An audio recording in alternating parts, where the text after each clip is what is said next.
Hello everyone. Thanks so much for viewing.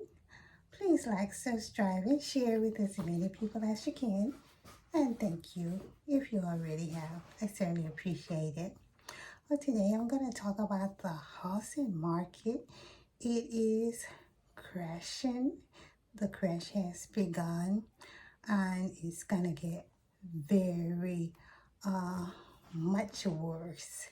And so, that being said, I know I have some videos from before where I tell you to buy a home, but now I want to say hold off, let the homes go down, but still continue to save your money and prepare so that when the homes do go down enough, so if you buy them, they won't all of a sudden lose value. So purchase them when they go down at least 25-30%, and also depending on your area. Now, some homes are not going to go down that much because they haven't ballooned up that much. So the homes that's gonna go down, that much probably are in the areas and the cities, like the metro areas that have went up a whole lot over the last 2-3 years or so. But do your own due diligence, but try to wait and try to at least get a good deal. And sometimes you can find the properties of your dream, once it done went down. So definitely try to wait, but stay prepared. And also I want to say, the banks, especially Bank of America, is doing loans now 0 down. No credit issues, no problem or whatever. So if you can get one of those loans, definitely get it. Now, it is not a great thing, but you can use it to your advantage, So I would say, like when the homes go down, if you can get one of those loans, absolutely get it for your home. Get it that you don't have to, have a lot of money down. And I think this is a great opportunity. But some points I want to make about that: when you get a home with no money down, take that money that you had to put down on your home and put it in a great savings account, so that when you need it, you'll have it there. And also use that money to, after you had your home for a while, to expedite your loan payment. So pay that, since you were just starting off, pay that 1 or 2 payments a year to your principal only to get your loan paid off faster. And so, like, get the best home you can, but always go below your means. If they say you could have a $500,000 home, get a 3.5 a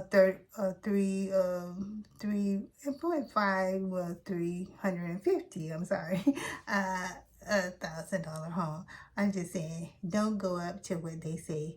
Always go below your mean, and you will do well, in the housing market. And you don't have to get everything you want in a home. Learn to live with the comforts, but not having to have everything. I mean, you don't have to have a bathroom for everybody. Everybody don't need a bathroom.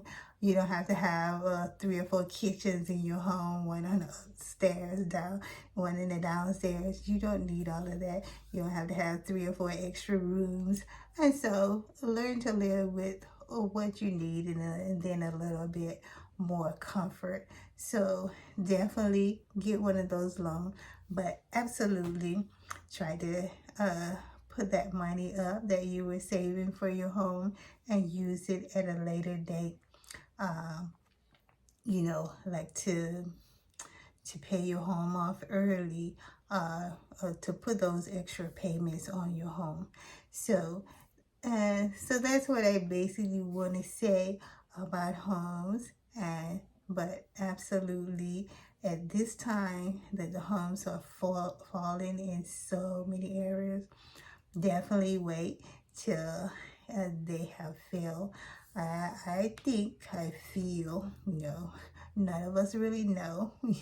We can only have, you know, intuitions.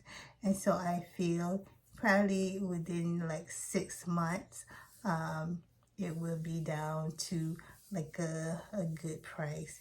It is moving pretty rapidly, and it's not going to be overnight that they're going to start going back up, because people are going to panic. They're going to panic, and they're going to be so try to buy your home when it go down, because people are going to panic and they're not going to be interested in buying a home. But you be ready to scoop up that great deal. And also be ready to get that great loan. You know, even though the prices have went up, you know, to borrow a loan, to have a loan on the home. And therefore, you know, people are going to panic about that. But you could use that to your advantage. You know, that scare a lot of people.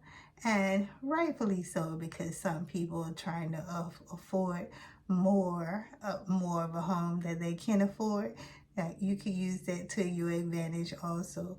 You know, and you can pay off your home early, and you don't have to worry about the high interest, you know, because even at 3 or 4%, you still gonna pay double the amount on your home. So at 5 or 6%, you probably gonna pay double or you know, and then more on your home. So you can use that for your advantage. You don't have to go to 30 years. And never, ever, ever get a 7-year arm, a 10-year arm. People say, you know, they're taking it away now because of the issues with the home, you know, home crashes. I don't know that, but I just want you to know that if it does come up, do not accept it, because it looks good, but once that 5 years expire and you have nowhere to go, that's going to make you lose your home. So never accept that, because it'd be very tempting, but that happened to a lot of people, and a lot of people don't have the education or the understanding that's what's going to happen to them. It's unbelievable what happened to them after that 5 years is up. After that 5 years is up, say for instance, you got this $300,000 home, you paying $700 to $800 a month for this home.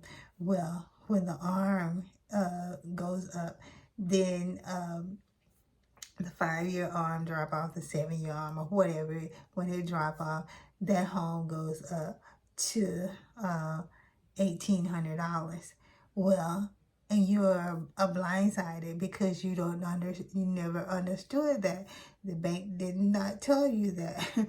You're a realtor did not tell you that. Nobody took the time to tell you that. They just happy to make the sale. So be careful and never, ever, ever accept those kind of loans. And always get a home below what you can pay for.